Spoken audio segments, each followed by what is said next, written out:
Pues empezamos en este caso con la presentación del proyecto COPE. Como os he dicho, es un proyecto Erasmus+, se llama literalmente Enabling Adult Educators to Cope with Aggressive Behavior of Disadvantaged Learners. Esto significa capacitar a los educadores de adultos para hacer frente a los cambios de comportamientos agresivos, ¿vale? de alumnos desfavorecidos.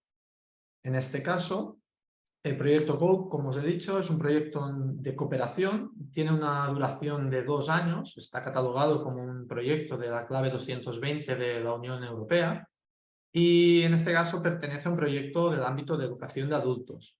Como os he dicho, el principal objetivo de este proyecto es gestionar, detectar y prevenir las conductas de las personas que tienen discapacidad intelectual, en este caso también enfermedades de salud mental, aunque no es nuestro público objetivo dentro de la entidad, ¿vale?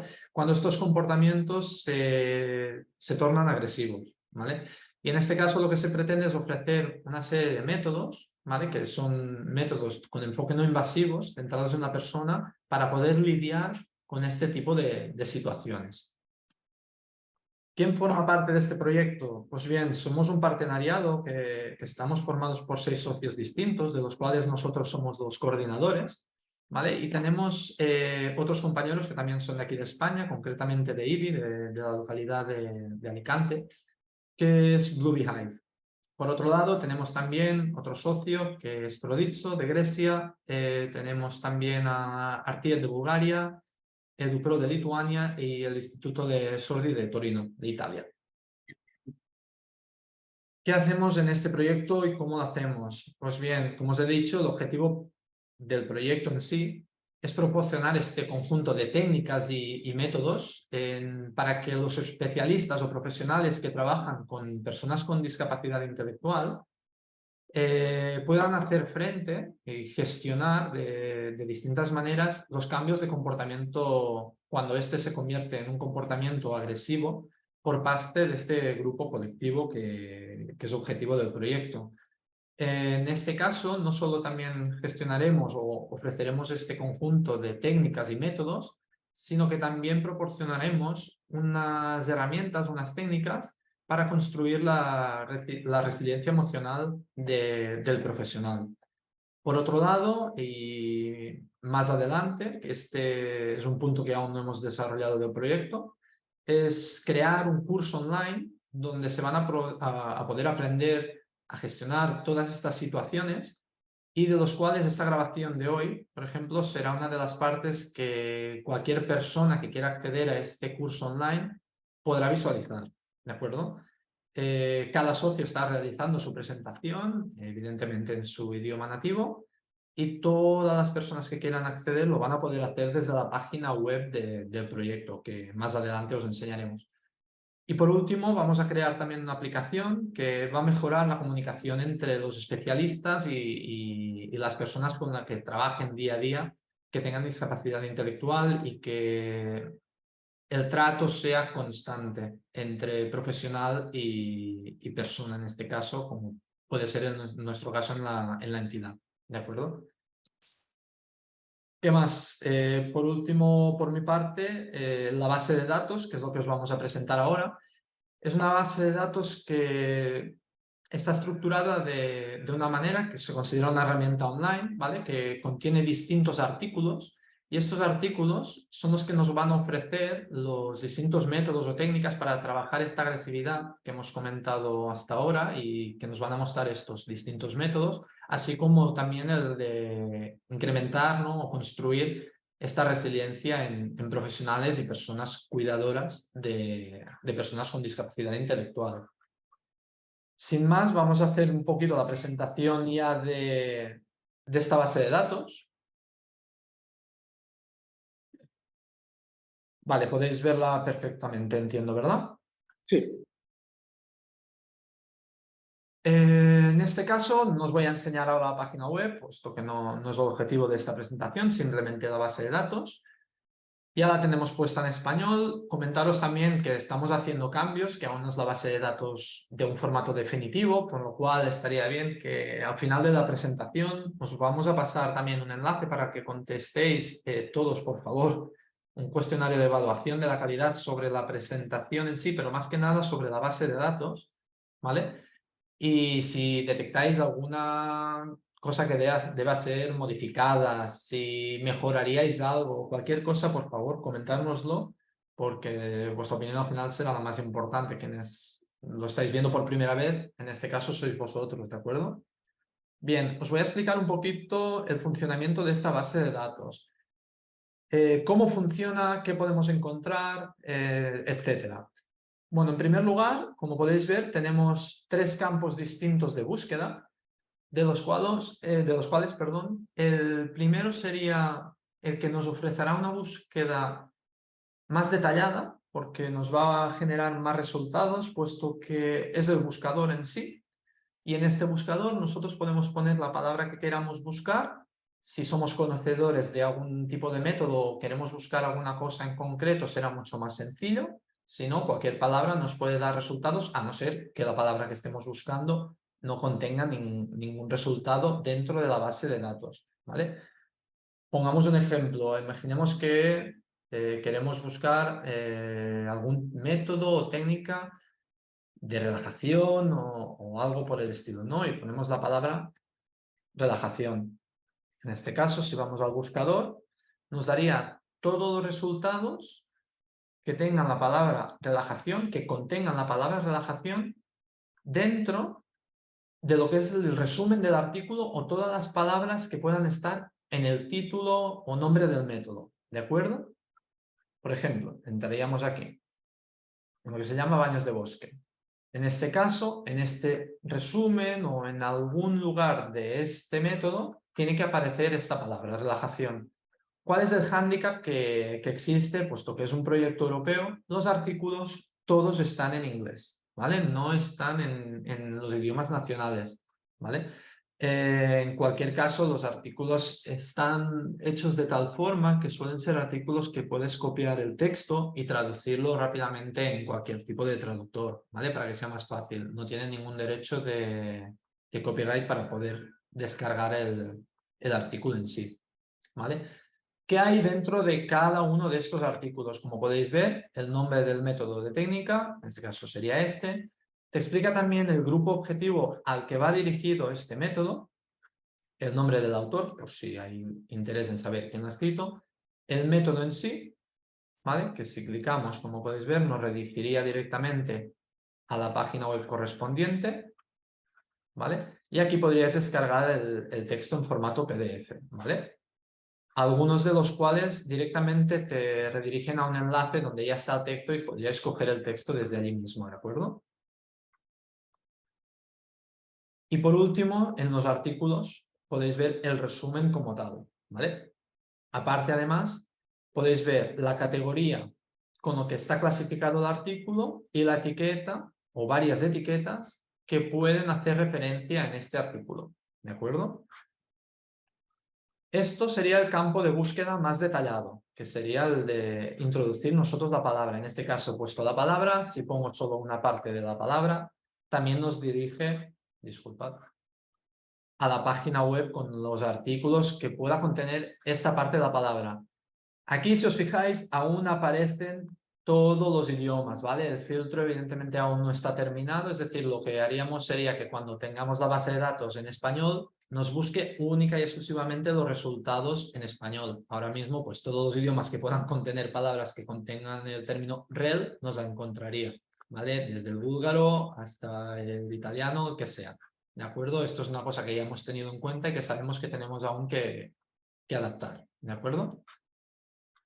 Y por otro lado, los dos otros aspectos de búsqueda es el de las categorías. Hablamos de las categorías con un término más genérico. Por ejemplo, cuando queremos buscar algo sobre resiliencia, podemos buscar por la categoría de construcción de resiliencia. Si queremos algo que vaya relacionado única y exclusivamente con los cuidadores, tendríamos la categoría de cuidadores. Y así para categorías que pueden ser más genéricas. Y por último, las etiquetas, ¿vale? Todas las etiquetas que se hayan podido encontrar o relacionar con estos métodos o técnicas, ¿vale? Estas son las más complicadas porque el formato de búsqueda puede ser más complicado, pero si conocemos alguna etiqueta muy concreta, por ejemplo, si dijéramos vamos a buscar comportamiento agresivo, aquí efectivamente podríamos encontrar una etiqueta de comportamiento agresivo y nos redirigiría a los 12 artículos que puede contener la base de datos sobre cómo tratar el comportamiento agresivo o que tengan algo que ver con este tipo de etiqueta, ¿vale? Consideramos que lo más fácil es utilizar el buscador, porque desde aquí es donde vais a obtener los resultados, al menos más detallados según vuestra búsqueda y según vuestras necesidades, ¿de acuerdo? Y por ahora, esta es la base de datos que tenemos instaurada en el proyecto en sí. Ahora dejo de compartir pantalla, me decís a ver si, Miguel Ángel, si es correcto, he dejado de compartir. Exacto. Perfecto. Pues por mi parte, esta es un poquito la presentación de la base de datos en sí. Como digo, estamos en un modelo alfa-beta, por así decirlo. Sabemos que hay aspectos de mejora que tratar, pero sí que es verdad que ya está operativa, ¿vale? Y que todos los artículos que pudierais querer buscar en relación al comportamiento o la gestión del comportamiento agresivo o de construcción de resiliencia emocional ya están disponibles, ¿vale? Y ahora, sin más, Miguel Ángel, te doy paso, ¿vale? Para que puedas seguir tú con la presentación. En este caso, como os he dicho antes, Miguel Ángel nos va a explicar unos 4 métodos, dos de las categorías de construcción de resiliencia emocional y 2 de las categorías de comportamiento, de gestión de comportamiento, ¿no? Y en este caso creo que el orden invertido, ¿verdad? Empezarás primero por las de gestión de comportamiento y luego por las de construcción de resiliencia. Exacto. Perfecto, pues Miguel Ángel, cuando quieras. Muchas gracias. Bueno, buenas tardes a todos y gracias por estar aquí con nosotros y por vuestra atención. Entonces, ahora pasaré yo a compartir pantalla y continuaré con la presentación de estos métodos que ya he introducido mi compañero Xavi. Paso a compartir pantalla, a ver si estoy bien. Vale, Xavi, creo que tendrías que permitirnos compartir pantalla a participantes. Tienes razón. Ahora deberías poder hacerlo ya. Perfecto, ahora sí. Muy bien.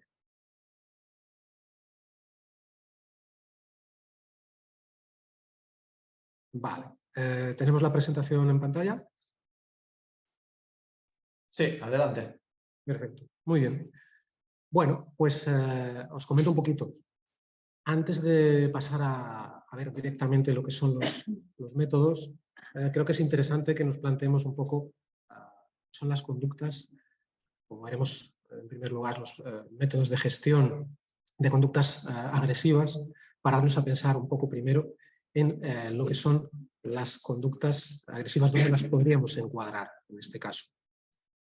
Por eso tenemos aquí una primera diapositiva donde vemos las conductas desafiantes en personas con discapacidad intelectual. Hablaremos un poco de lo que son las conductas desafiantes, dentro de las cuales están las conductas de agresividad. Las conductas desafiantes o problemáticas son aquellas que por su intensidad, frecuencia o duración pueden implicar que la seguridad de la persona o los demás corra un peligro o limite sus oportunidades de participación en la comunidad. Es decir, son diferentes tipos de conductas que podríamos definir como no adecuadas porque son perjudiciales para la propia persona, para las personas que le rodean o limitan su participación en cualquier tipo de actividad y de la vida en la comunidad. ¿Vale? Decíamos, entre este tipo de conductas y otras están las conductas agresivas, ¿vale? Referidas a uno mismo, autoagresividad, como puede ser también a terceras personas, heteroagresividad. Vale.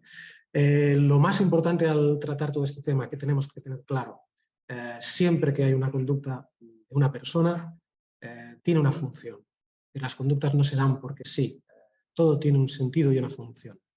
Entonces, lo que tenemos que intentar ver si es posible, ¿vale?, es tener esto en cuenta, ¿vale? Tener en cuenta que estas conductas buscan conseguir un objetivo, evitar realizar una acción, expresar una idea, una necesidad, un sentimiento, etc. Tenemos que tener la idea de que las conductas se dan por y para algo, ¿vale? Importante tener esta cuestión primero clara. Lo ideal, entonces, poder hacer un análisis funcional de la conducta, ¿vale? Si podemos saber a qué se debe esta conducta, qué está queriendo expresar la persona, entender a qué responde esta conducta, ya tendremos mucho ganado. No siempre será fácil. Todos sabemos que tenemos personas con discapacidad de niveles muy bajos que no nos van a explicar precisamente qué es lo que les está ocurriendo o por qué, o las causas de su conducta, ¿vale? Pero tendremos que, si podemos, de una manera u otra, intentar averiguar a qué responde esta conducta, ¿vale?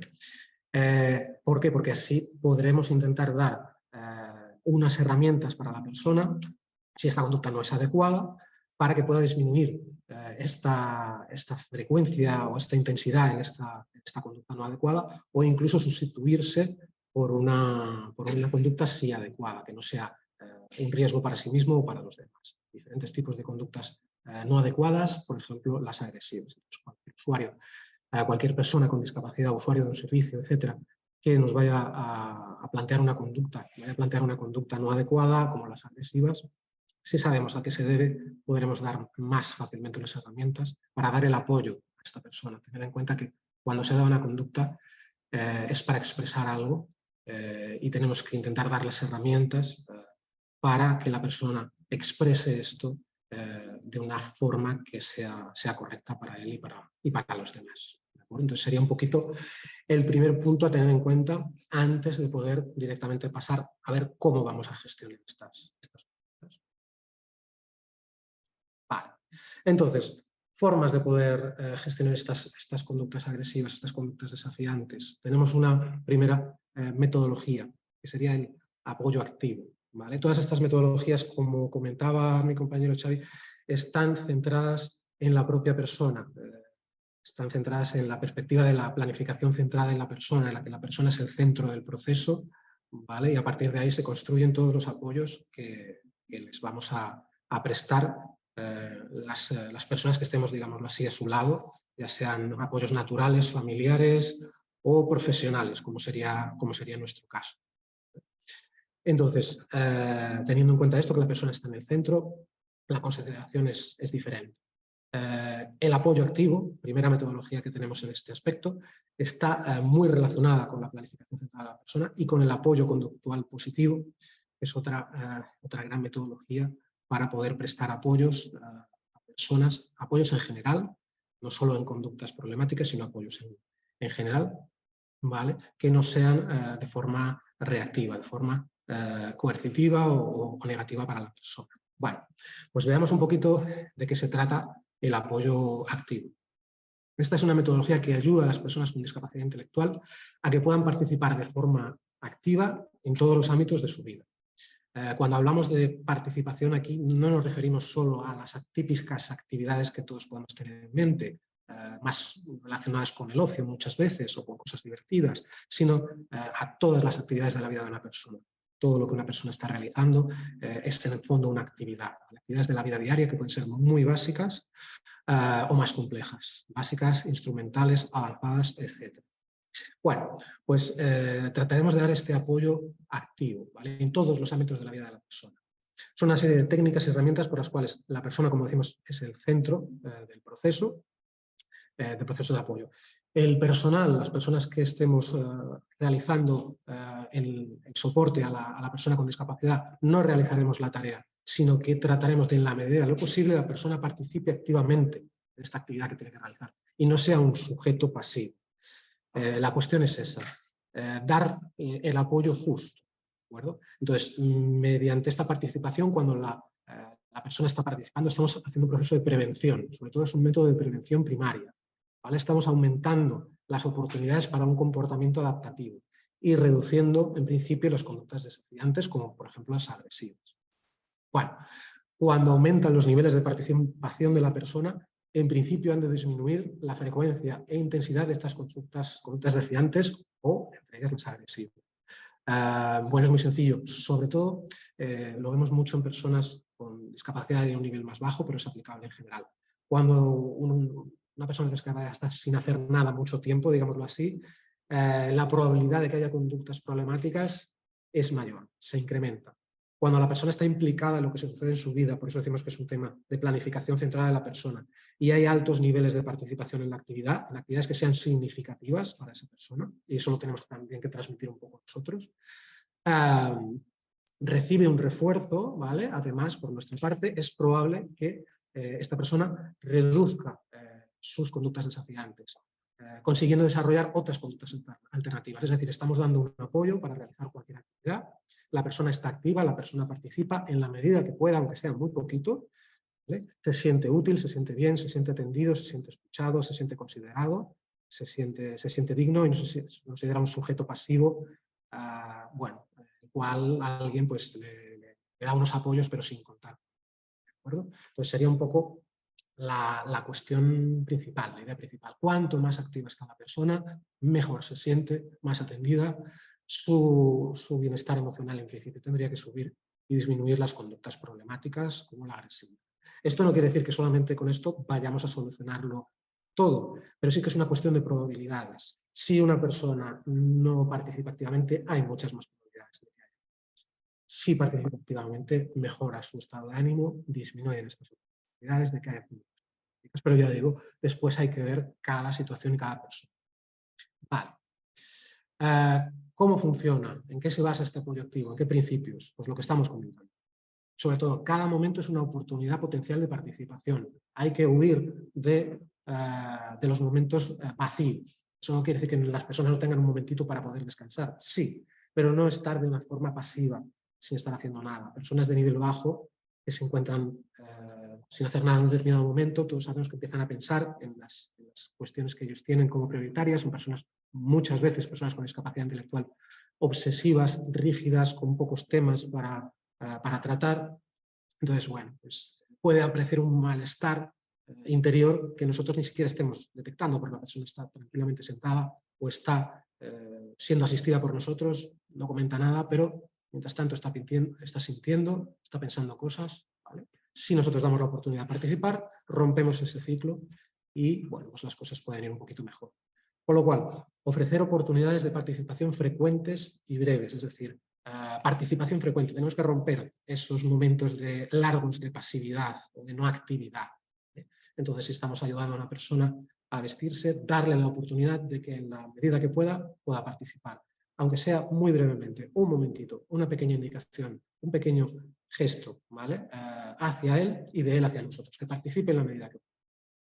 Muy importante, proporcionar el grado de asistencia que la persona necesite. Es decir, no dar más asistencia de lo que una persona puede necesitar. Si estamos hablando de que nos centramos en ella, tenemos que considerar aquello que verdaderamente puede hacer, sus capacidades, ¿vale? Y potenciarlas. Si estamos haciendo la faena por él, no le estaremos ayudando verdaderamente. Sí, vale, bueno, las cosas estarán hechas, nosotros habremos avanzado, la persona no estará desatendida, pero una cuestión es la ayuda y otra el apoyo. Si estamos hablando de apoyo, es un apoyo activo, tenemos que propiciar que la persona participe en la medida de lo posible, aunque sea muy poquito.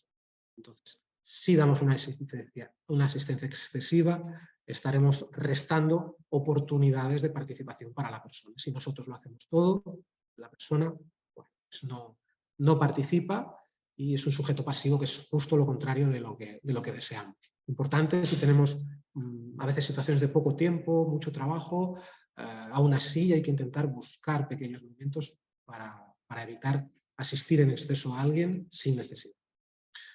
Aumentar la capacidad de elección y control de la persona en la medida de lo posible. Autodeterminación, que la persona pueda elegir, pueda decidir siempre con unos apoyos nuestros, hasta el punto que pueda, pero por poco que sea, que la persona pueda tomar unas ciertas decisiones, ¿vale? Así también esa persona se sentirá mejor consigo misma. De nuevo, no se sentirá un sujeto pasivo, ¿vale? Sea un pequeño detalle. Estamos hablando del ejemplo de la ropa. Si puedo elegir el color de la camiseta, aunque no pueda elegir si es manga larga o manga corta, porque no sé si es invierno o es verano, pero al menos una mínima elección, ¿vale? Esto hará a la persona partícipe de esa actividad. Aunque estamos hablando de cualquier tipo de actividad, pues una actividad más asistencial, entre comillas, como podemos decir esta, o cualquier otro tipo de actividad. Bueno, pues aumentar la capacidad de elección y control en la medida que podamos. ¿De acuerdo? Bueno, continuamos. Por lo tanto, el funcionamiento del apoyo activo, ¿cuál sería? Primero, las personas de apoyo proporcionan oportunidades y soporte para que las personas con discapacidad participen. Tenemos que propiciar estas oportunidades, ¿vale?, de participación. ¿de acuerdo? Tenemos que ser un poco, crear como burbujas, como huecos, como momentos en los que haya esta posibilidad de participación. Es un enfoque basado en la prevención en ese sentido y la creencia de las posibilidades de cada persona, no centrarnos en la limitación, no centrarnos solo en las dificultades, sino en lo que la persona puede hacer, ¿vale? Entonces, prevención y posibilidades de cada persona. Todas las personas con discapacidad tienen posibilidades. No caigamos en el error que es muy común muchas veces de ver solo lo negativo de la persona. Veamos también lo positivo, lo que puede hacer, las pequeñas capacidades que tiene, más pequeñas o más grandes, ¿de acuerdo? Entonces, creer en las posibilidades de la persona y propiciar oportunidades. Si estamos trabajando y no propiciamos una oportunidad de participación, claro, es que la persona igual querrá participar y no podrá, porque no tendrá ni momento ni lugar. Entonces, creemos oportunidades de participación. Conclusión, si creamos estas oportunidades, las personas pueden participar con éxito en algunas actividades, por supuesto, yendo de lo más sencillo a lo más complejo, ¿vale? Aumentarán las relaciones e interacciones con el personal de apoyo, con otras personas con discapacidad. Tendremos un principio mejora de la calidad de vida y una disminución de estas conductas desafiantes. Sería un poquito el esquema. Más participación, mejor sensación de la persona, menos probabilidades de que haya conductas problemáticas como la agresividad. Bueno, si el personal que atiende a las personas, que les apoya, percibe a estas personas como competentes, las respeta, les proporciona esta atención, este tipo como de más calidad, se generan estas oportunidades de participación. Tenemos que ver a las personas como competentes, ¿vale? Para poder participar, porque si no las vemos así, obviamente, no les proporcionaremos estas ventanas de participación.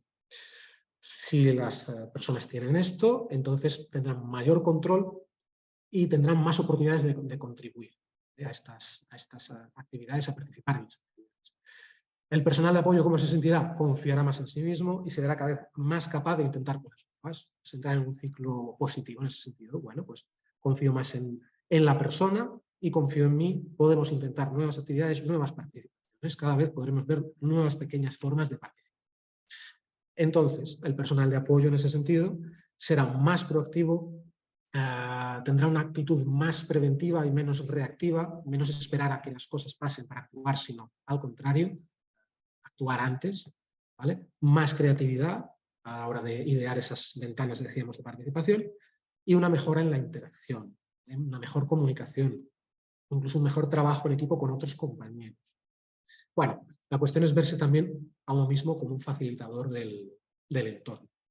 ¿Vale? El apoyo activo, igual que el apoyo conductual positivo, trabaja mucho sobre el entorno, ¿vale? Sobre las condiciones que rodean a la persona, actividades que vamos a hacer, ambiente en el que se van a hacer, personas que van a intervenir, etc. Bueno, pues sería un poquito esta la situación. También seríamos facilitadores del entorno. Muy bien. Sería un poquito la primera metodología. Vemos una segunda, ¿vale? La estimulación multisensorial en espacios SNOSE.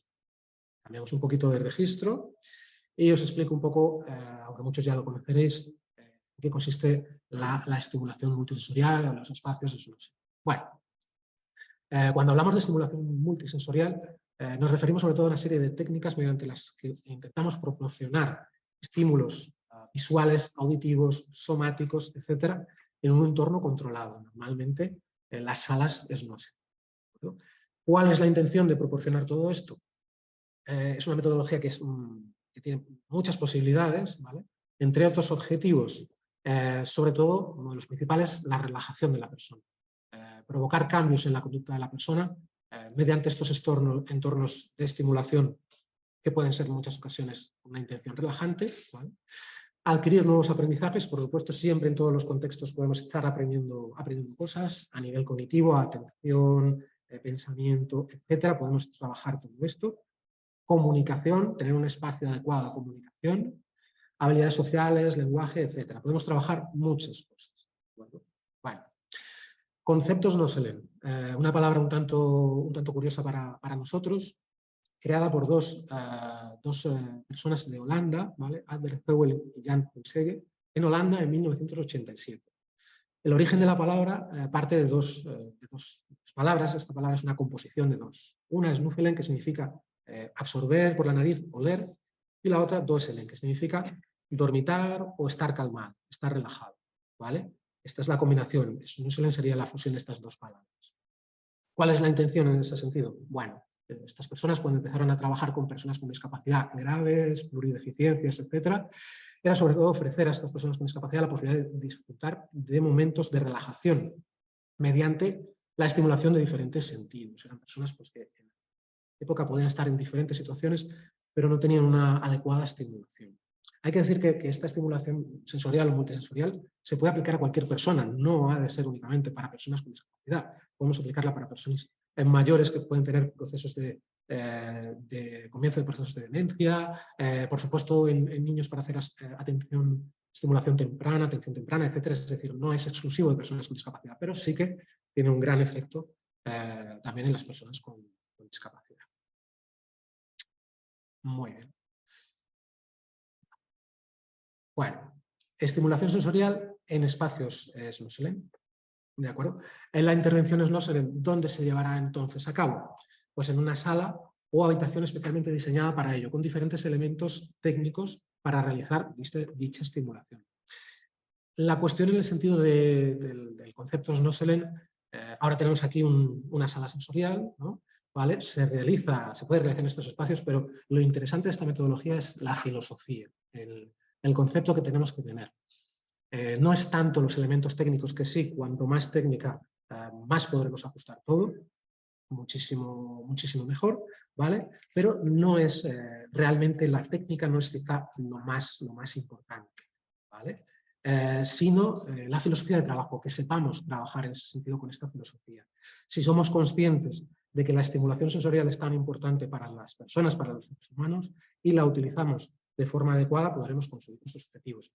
Incluso en un entorno natural, es decir, podemos salir a pasear por un espacio natural, por ejemplo, por una playa, sentir el tacto de la brisa, podemos tocar la arena, podemos mojarnos un poquito los pies con el agua, etc. Es decir, tenemos una estimulación en entornos naturales. La cuestión es saber cómo utilizar esos estímulos sensoriales, ¿vale? Ahora bien, si contamos con un espacio más adecuado, más pensado, podremos tener mucha más producción en ese sentido y alcanzar objetivos mejor.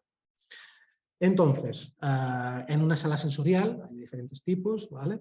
Pero lo que encontraremos en general son aquellas funciones, digámoslo así, tecnologías que nos permitirán alcanzar nuestros objetivos. Por ejemplo, elementos táctiles, ¿vale? Para trabajar toda la cuestión de tacto fino, grueso, etc.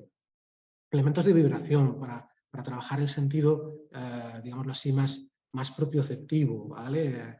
Camas de agua con vibración, sillones vibratorios, altavoces en los que podamos poner la mano, notar la vibración, etc. Hay un montón de posibilidades. Elementos vestibulares para el sentido vestibular, que no tenemos solo 5 sentidos, también tenemos el vestibular y el propioceptivo, por supuesto. Elementos vestibulares para notar movimientos. Hay personas que, por ejemplo, tienen miedo a los movimientos, etcétera, ¿vale? Pues acostumbrarnos a nuestros movimientos, a mantener el equilibrio, ¿vale? Con columpios, balancines, etcétera, hay diferentes posibilidades, ¿vale? Elementos visuales, por supuesto, para trabajar atención, pues todo tipo de luces, colores, etcétera, para trabajar atención sostenida. Aparte podemos jugar mucho con las luces para crear ambientes relajantes, por esto la cuestión de las salas, que nos permite, digamos, hacer como recrear un pequeño mundo, ¿vale? A nuestro gusto en función de lo que queramos trabajar, ¿vale? Elementos auditivos, por supuesto, también, es decir, todo tipo de sonidos, elementos, música, etcétera, para producir en la propia persona que estemos tratando, o también para crearlos nosotros mismos, para trabajar con todo el tipo de elementos auditivos, ¿vale? Elementos olfativos y gustativos. También tendremos posibilidad de estimular el sentido del olfato y del gusto. Podremos trabajar mediante esto un montón de cuestiones con las personas con discapacidad, personas que son hipersensibles a estímulos y que eso les desencadena, les puede desencadenar conductas desafiantes o conductas agresivas.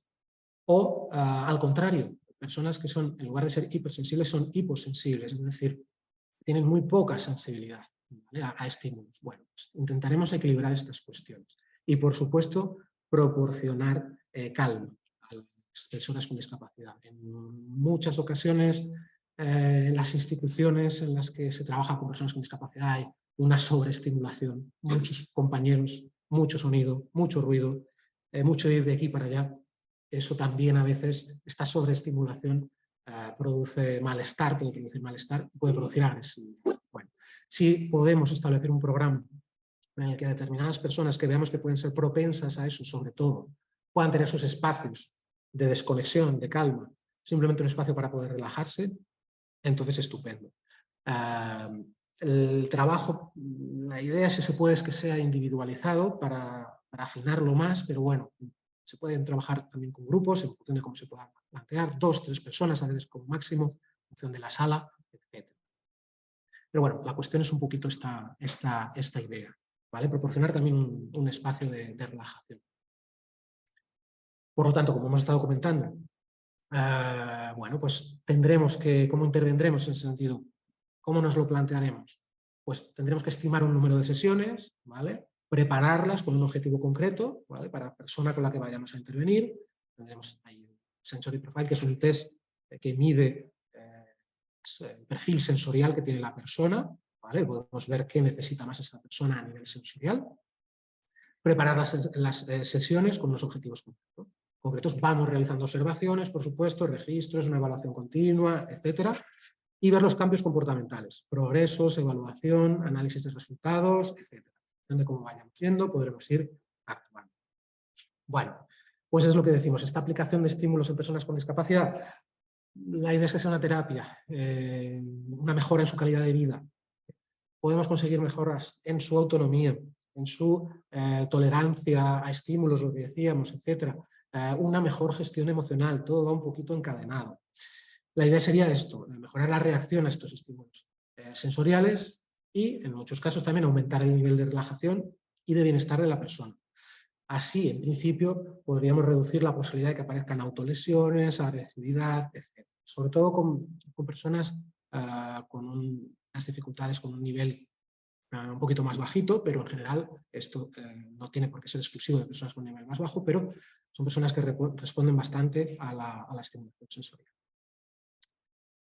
Muy bien, pues vamos a cambiar de registro y vamos a ir a la segunda cuestión que tenemos nosotros en el proyecto, ¿vale?, que es la resiliencia. Construyendo resiliencia. Miguel Ángel, sí. disculpa que te corte un segundo. Simplemente deciros a todos, ¿vale? En el chat ya lo he puesto, que si tenéis alguna duda, alguna pregunta, la podéis dejarla escrita en el chat y la responderíamos en los días posteriores, ¿vale?, a esta sesión, más que nada para que todo el mundo lo tenga en cuenta. ¿Vale? Ya está, puedes seguir. Muy bien. Bueno, pues comentamos, resiliencia emocional. Partamos de simplemente una definición muy breve, sacada del diccionario de la Real Academia de la Lengua. ¿Qué es la resiliencia? Sería la capacidad de adaptación de los seres vivos frente a un agente perturbador o un estado o situación adversa. Es decir, todas las cosas que nos suceden cada día, más pequeño o mayor, que tienen un impacto a nivel emocional en nosotros, ¿de acuerdo? Nos tenemos que adaptar. Es una continua adaptación ante las situaciones en las que vamos estando. Si tenemos situaciones adversas o que nos perturben, que nos supongan un malestar emocional más o menos grave, tendremos que gestionar esta situación y ver cómo lo enfrentamos. Entonces, si es una habilidad o es una capacidad, teniendo en cuenta esto, ¿vale?, como tal capacidad o habilidad, en principio podríamos llegar a la conclusión de que la podemos enseñar y entrenar. Unas personas tendrán más capacidad, otras menos, pero podemos intentar hacer un análisis de cómo funciona, ver cómo estamos nosotros mismos en esa capacidad, en esta habilidad, y si podemos mejorarla un poco. Entonces, hay una serie de métodos que nos pueden ayudar a construir un poquito esta resiliencia, esta gestión emocional adecuada. Importante, porque si antes hemos estado hablando de agresividad, cuando tengamos estas situaciones, la idea es prevenir, pero se pueden dar estas situaciones, por supuesto. Entonces, cuando tengamos que enfrentar estas situaciones, que las vivamos de la mejor manera posible, que las sobrellevemos, que nos afecten lo menos posible. Nos afectarán porque somos humanos, por supuesto, pero es más una cuestión de recuperación, es decir, cómo podremos recuperarnos saliendo lo más indemnes posibles de estas situaciones de malestar, nos generarán malestar. Pues la idea es un poquito esto. Bueno, pues el primer método, la rueda de la resiliencia. Os explico un poquito.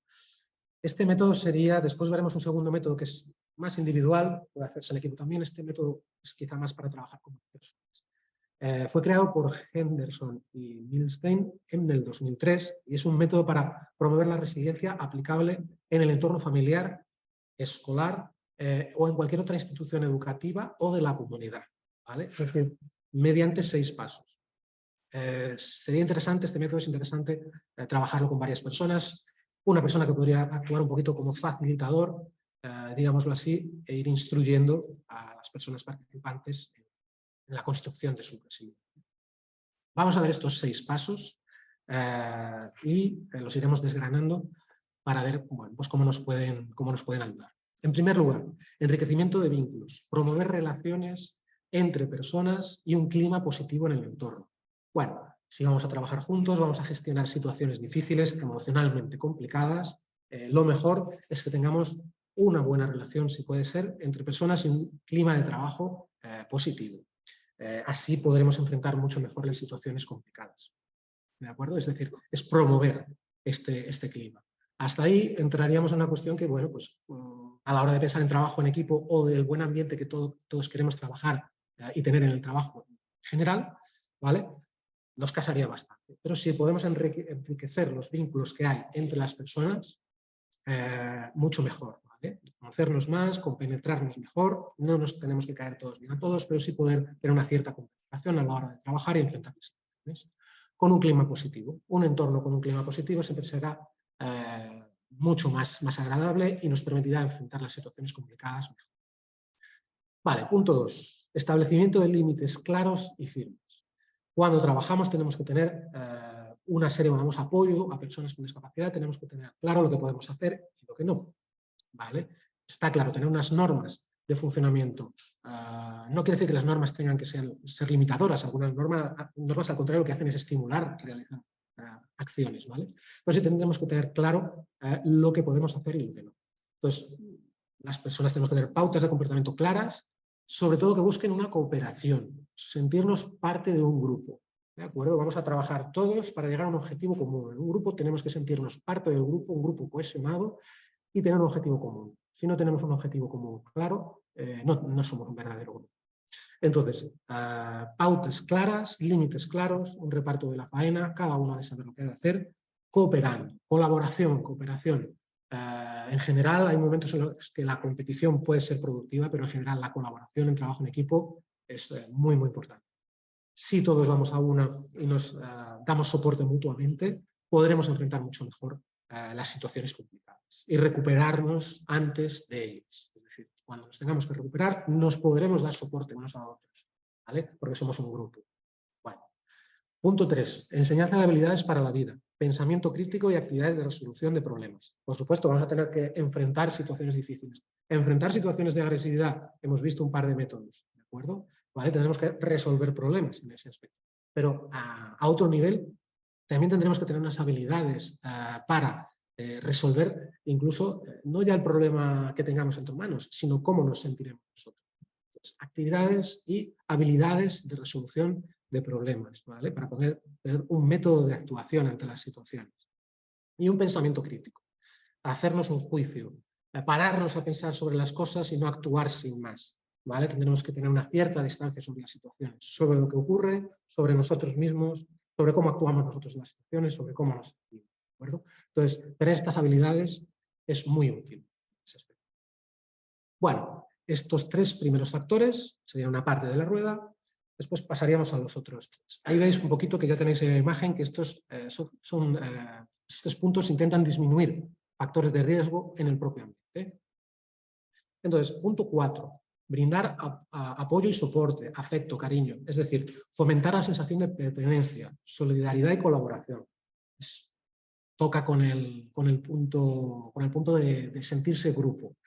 Si sentimos que pertenecemos a algo, que hay una solidaridad entre nosotros y que podemos apoyarnos mutuamente y colaborar, nos sentimos apoyados, por ejemplo, por nuestros responsables, nos sentimos apoyados por el compañero que tienes al lado, ¿vale? Hay un cierto apoyo, un cierto afecto, eso también nos hará sentir mejor.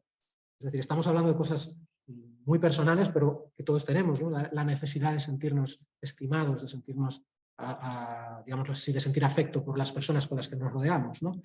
Si conseguimos fomentar estas sensaciones, cuando haya situaciones complicadas, nos sentiremos más reforzados para enfrentarlas y para recuperarnos, ¿vale? Para poder recuperarnos. La resiliencia al final es cómo nos recuperamos de cuando ha ocurrido algo.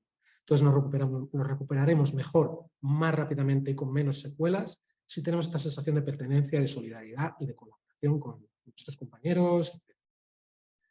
5. Establecer y comunicar expectativas elevadas, ¿vale? Es decir, destacar las habilidades y capacidades de cada persona, fomentar la superación personal. Todos somos capaces de hacer cosas. Estamos hablando de que las personas con discapacidad tenemos que centrarnos en sus capacidades, no en sus limitaciones. Hagamos lo mismo con nosotros. Pensemos que también tenemos capacidades y que nos podemos superar. Entonces vamos a enfrentar una situación difícil, la enfrentamos, ¿de acuerdo? Y la podemos superar mucho mejor si tenemos en cuenta que tenemos unas capacidades, que nos podemos superar, que podemos enfrentar y salir de todo eso adelante. Si tenemos unas expectativas elevadas y sabemos cuáles son nuestras habilidades, nuestras capacidades, podemos superarnos, podemos recuperarnos mejor de los sucesos difíciles. Y el último punto sería brindar oportunidades de participación, animar a que las personas tengan una actitud activa, asuman responsabilidades, lo que hablábamos antes conectando con el apoyo activo. Las personas con discapacidad han de tener oportunidades de participación, han de ser activas en la medida de lo posible, nosotros también. Entonces, cuanto más participemos, cuanto más proactivos seamos, más responsabilidades tengamos, al final actuaremos mejor, nos sentiremos mejor en aquello que hayamos hecho, nos sentiremos como sujetos activos y no pasivos, la tormenta no llegará y nos arrollará, sino que habremos tenido algo que decir en ese sentido, podremos reflexionar después sobre eso, nos ayudará a sentirnos mejor después del suceso estresante, el suceso complicado. Muy bien. Rueda de la resiliencia. Pasos 1, 2 y 3, lo que hemos citado. Tratan de disminuir el riesgo en el ambiente y los pasos 4, 5 y 6 ya actúan directamente sobre nosotros mismos. Construir directamente resiliencia en la propia persona, ¿vale? Que nosotros nos hagamos más fuertes en ese sentido y llevemos mejor estas situaciones, nos recuperemos mejor emocionalmente de las situaciones. Conclusión, si combinamos estas estrategias con este componente racional, lo que pensamos, decíamos el pensamiento crítico, habilidades de resolución de problemas, la parte emocional, cómo me siento, ¿vale? Si me siento mejor porque soy un sujeto activo, porque confío en mis capacidades, ¿vale? Entonces, la parte conductual mejorará. Pensaremos mejor, tendremos menos sesgos, menos errores de razonamiento, gestionaremos mejor nuestras conductas, nuestra gestión emocional, vaya. Asumiremos más responsabilidades y tendremos una conducta más activa y más propositiva.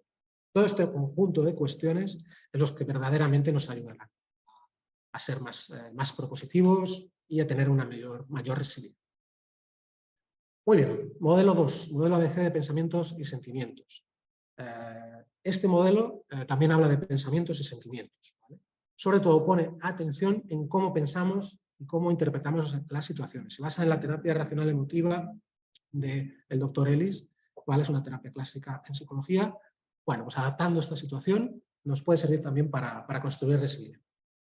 Pensemos en cómo pensamos y en cómo interpretamos las situaciones. Cuando pensamos, nuestros pensamientos y nuestros sentimientos están muy relacionados entre sí. Cómo pensamos afecta a cómo nos sentimos y viceversa. Conclusión. Cómo pensamos, si pensamos de una determinada manera, podremos añadir más estrés, más carga negativa a situaciones complejas, ¿vale? Que tendremos que enfrentar. ¿De acuerdo? Que conductas problemáticas, agresivas, que hemos dicho. Entonces, si conseguimos modificar nuestra forma de pensar sobre una situación, es muy probable que también nuestros sentimientos cambien y se reduzca el nivel de estrés. Es decir, si tenemos una situación difícil, obviamente no nos vamos a sentir bien, pero si además pensamos y añadimos más carga negativa de nuestros propios pensamientos negativos sobre eso, aún se sumará más al peso. ¿Vale? La idea es no seguir este patrón. Estos patrones de pensamiento, romperlos un poquito. Son patrones que todos tenemos en mayor o menor medida. Si nos paramos a reflexionar sobre ellos, los podemos romper un poquito, sustituirlos por otros y restar peso a la sensación negativa que nos produce la situación que obviamente nos la produce. ¿Vale? Estaríamos así construyendo resiliencia. Bueno, este modelo ABC de pensamientos y sentimientos, ¿cómo funciona? ¿Cómo nos puede ayudar a combatir este estrés? Cuando estamos enfrentando una conducta problema o una conducta agresiva de una persona con discapacidad, por ejemplo. Bueno, la A, que sería el suceso activador. Una persona se enfada, grita y me da un golpe. Este sería el suceso activador. La B, ¿qué representa? Lo que yo pienso sobre esto. ¿Por qué él me ha pegado? ¿Qué pienso yo de esta persona? ¿Qué pienso de lo que ha hecho y de por qué lo ha hecho? Estamos hablando de lo que yo pienso de esto. Mi opinión sobre el tema. C, ¿cómo yo me siento? Es decir, la consecuencia emocional de toda esta situación, pero a la vez de lo que yo he pensado sobre esta situación. Es decir, obviamente no me sentiré bien, pero diferentes personas tendrán diferentes pensamientos, en función de cómo sea, podremos sentirnos mejor o peor teniendo en cuenta la dificultad de la situación. Muy bien. Bueno, por ejemplo, damos una indicación a una persona con discapacidad. Esta se enfada, trata de agredirnos físicamente. Este sería el suceso A activador. Suceso punto B, ¿vale? Puedo tener pensamientos negativos hacia la persona o hacia mi propio comportamiento en esta situación. Siempre igual, no sirvo para este trabajo, este comportamiento es intolerable, no quiero perder autoridad frente a otros usuarios delante de esta persona. Bueno, esto es lo que yo estoy pensando. C, resultado emocional. Si piensas siempre igual, ansiedad. Si piensas no sirvo para este trabajo, malestar, tristeza, depresión. Si pienso este comportamiento es intolerable, rabia, frustración, ¿vale? hacia la persona que ha recibido esto. Nuestro pensamiento influye en nuestros sentimientos, con lo que no podemos culpar totalmente a la persona con discapacidad de cómo nos sentimos. Eso no sería justo. ¿Vale? Tiene una parte de responsabilidad, pero también hay una parte que nosotros ponemos con nuestro pensamiento. ¿Vale? Nuestra interpretación de esta realidad en este resultado emocional va a influir. ¿Cómo pensamos? Bueno, en este ejemplo lo podemos ver. Que tendríamos que evitar estos hábitos de pensamiento inútil. Son creencias irracionales muchas veces que no nos llevan a nada. Pensamientos catastrofistas, que algo va a salir mucho peor de lo que verdaderamente puede salir. Puede que salir que salga fatal, puede ser que salga súper bien. Si tenemos pensamientos catastrofistas, tenderemos a pensar que todo va a salir fatal.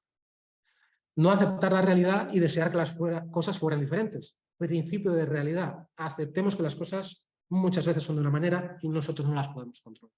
Aceptemos eso, nos sentiremos mejor. Si no aceptamos la realidad, pensaremos que las cosas tendrían que ser de otra manera y nos sentiremos peor. Eso añadirá peso a la situación negativa que estamos viviendo. Que lo que ha ocurrido una vez siempre ocurra o ocurra muy frecuentemente. Pues bueno, puede pasar una vez y no tiene por qué volver a pasar. ¿Vale? Es decir, no tiene que volver a pasar siempre lo mismo. Otra creencia racional. Considerar solo lo negativo, ignorar lo positivo, monitorización negativa. Si solo estamos pendientes de lo negativo y ignoramos lo positivo, estamos diciendo, pensemos en las personas con discapacidad, en sus cosas positivas, en sus capacidades, no en sus limitaciones, no solo en lo negativo. No consideremos solo las cosas negativas, ¿no? Porque solo añadiremos más peso. ¿Vale? Y, por supuesto, no etiquetar a la persona y reducirla solo a la conducta que realiza. Una persona no es solo una persona agresiva, es una persona que ha presentado una conducta agresiva en un determinado momento, pero si lo calificamos como agresivo, nos estamos condicionando y cuando veamos a la persona llegar por la puerta y diremos, aquí viene el agresivo. ¿Vale? No, tenemos que intentar no caer en eso porque ya nos estamos predisponiendo negativamente. Solo veremos lo negativo de esa persona y tendremos problemas. ¿Vale? Entonces, no etiquetar a las personas, no reducirla a una conducta. La persona es mucho más que las conductas que realiza. No somos solo aquello que hacemos. Muy bien. Registro del modelo de pensamientos y sentimientos. ¿Cómo funcionaría este sentido? Podemos realizar una tabla, 3 columnas, una matriz y vamos a apuntar. Primero, pienso en una situación en la que me haya sentido alterado o estresado. ¿Vale? Ya la tengo. Columna C, registro. ¿Cómo me he sentido?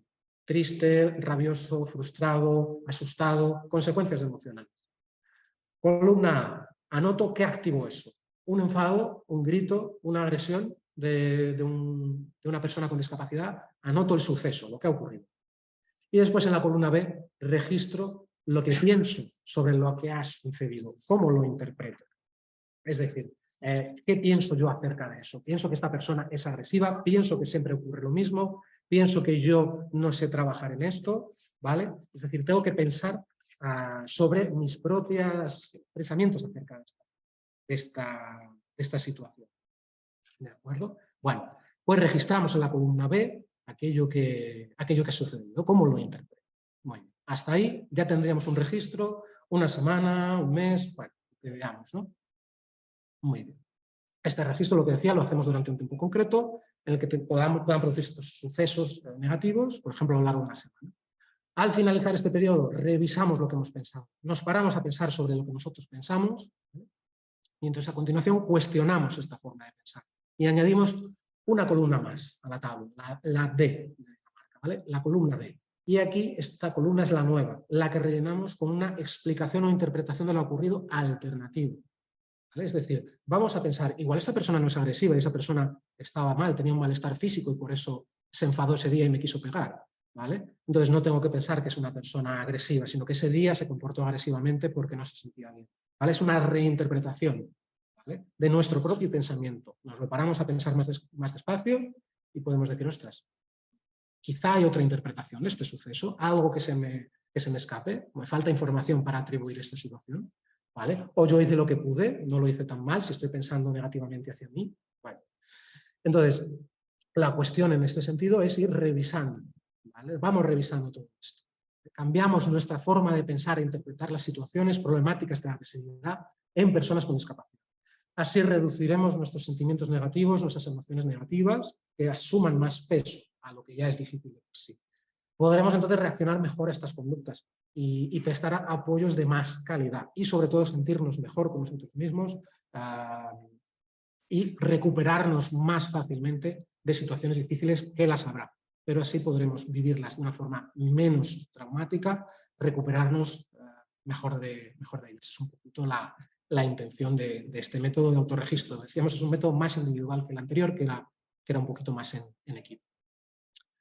Muy bien, pues por mi parte aquí estaríamos. Creo que de tiempo más o menos he ido bien. Gracias por vuestra atención. Espero que todo esto os resuene y podáis, bueno, sacar alguna conclusión y os pueda ser útil.